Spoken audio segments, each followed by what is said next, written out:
রাতে হাইকোর্টের স্থায়ী বেঞ্চ স্থাপনের দাবিতে শ্রীভূমি শহরে শনিবার এক সভা অনুষ্ঠিত হয়।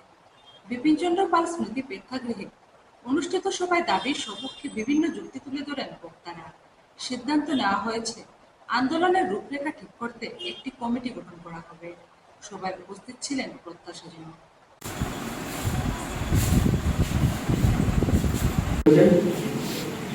এবং এই বক্তাদের সবাই বলছি যে যদি গৌহাটি হাইকোর্ট একটা ব্যাঞ্চ এখানে আসে আইনজীবীদের আয় বৃদ্ধির একটা সুযোগ সেই একটা যে অভিযোগ এসেছিল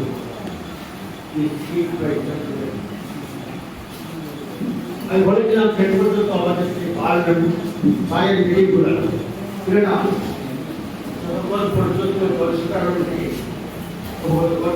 তাদের সাথে যদি gradual people of people ready এই গোয়াটি করতে হাইকোর্টের ব্রাঞ্চটা যদি আমাদের এই বৃহত্তর উপত্যকার মধ্যে হয় তাহলে বিচার ব্যবস্থায় আমার মতো সাধারণ মানুষের বিচার ব্যবস্থায় আস্থা বাড়বে। যেহেতু আমরা শুনেছি প্রায় 4.5 দশক থেকে এই উপত্যকার এই প্রবীণরা আন্দোলন করেছেন, এর জন্য এই জেনারেশনের ছেলে হিসাবে আমি ওদেরকে কৃতজ্ঞতা জ্ঞাপন করছি।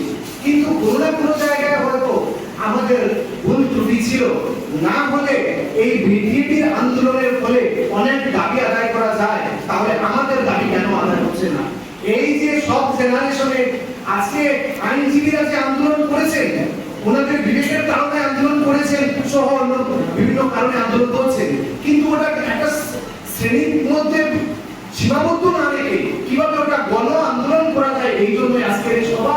এবং যিনি প্রথম এই সূচনা করেছেন ওনাকে আমি কৃতজ্ঞতা জ্ঞাপন করছি। আমার মনে হয় আজকে যারা এসেছেন ওরা তো এই ইস্যুর প্রতি সমর্থন জানিয়ে এসেছেন, যারা এসেছেন সবাইকে সদস্য রেখে একটা শক্তিশালী কমিটি গঠন করা হোক, ওটা হচ্ছে আমার প্রথম প্রস্তাব।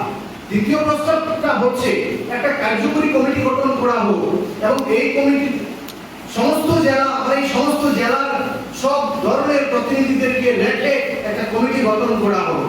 এরপরে আমার মনে হয় এই যে কেন এই রেঞ্জটা ওরালিতে হবে এবং কোথায় হবে, আমার প্রস্তাব ব্যক্তিগতভাবে আমার প্রস্তাব হচ্ছে আমাদের এই উপত্যকার মধ্যবর্তী কোনো স্থানে হোক, কারণ আমাদের জেলা অনেক পিছিয়ে। বলতে তো হয় আমার জেলা হোক, কিন্তু বিভিন্ন কথা বিবেচনা করে হয়তো এই জেলার মধ্যবর্তী কোনো স্থানে ওটা হোক। এই হচ্ছে আমার আরেকটা প্রস্তাব।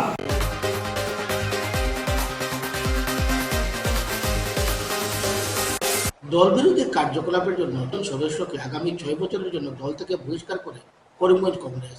এর মধ্যে অন্যতম কালীগঞ্জ জেলা পরিষদ সদস্য মোস্তাক আহমেদ। এমকেসি রিপোর্টারকে খবর জানিয়েছেন জেলা কংগ্রেস সভাপতি তাপস প্রকাশ। শনিবার এ সংক্রান্ত দলীয় নির্দেশ জারি হয়েছে।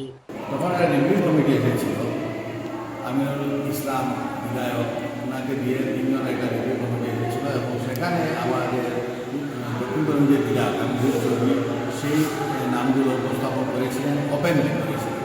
তারপর আমাকে একটি লিস্ট দিয়েছেন এবং আমার দক্ষিণগঞ্জের সংগঠনের বিভিন্ন দিক থেকে ওদের নামে কমপ্লেন এসেছিল। তারই পরিপ্রেক্ষিতে আমি আজকে ডিসিশন দিয়েছি এবং সেটা এপিসিতে পাঠিয়ে দিয়েছি। কয়জনকে জল থেকে সাসপেন্ড করা এটা হলো 8 জন।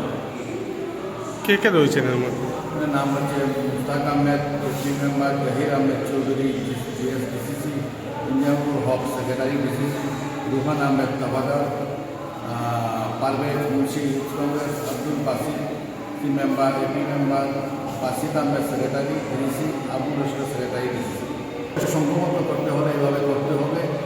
নির্বাচন আসলে যারা এন্টিবাড়িতে নেমে যায় ওদেরকে আমি ছাড়ব না, ওইটাই আগে দল তার প্রধান যারা কাজ করবে ধরে তাদেরকে আমি পার্লামেন্টে রাখিয়েছি, যারা কাজ করবে না, যারা অফিসে আসবে না তাদেরকে পার্লামেন্টে।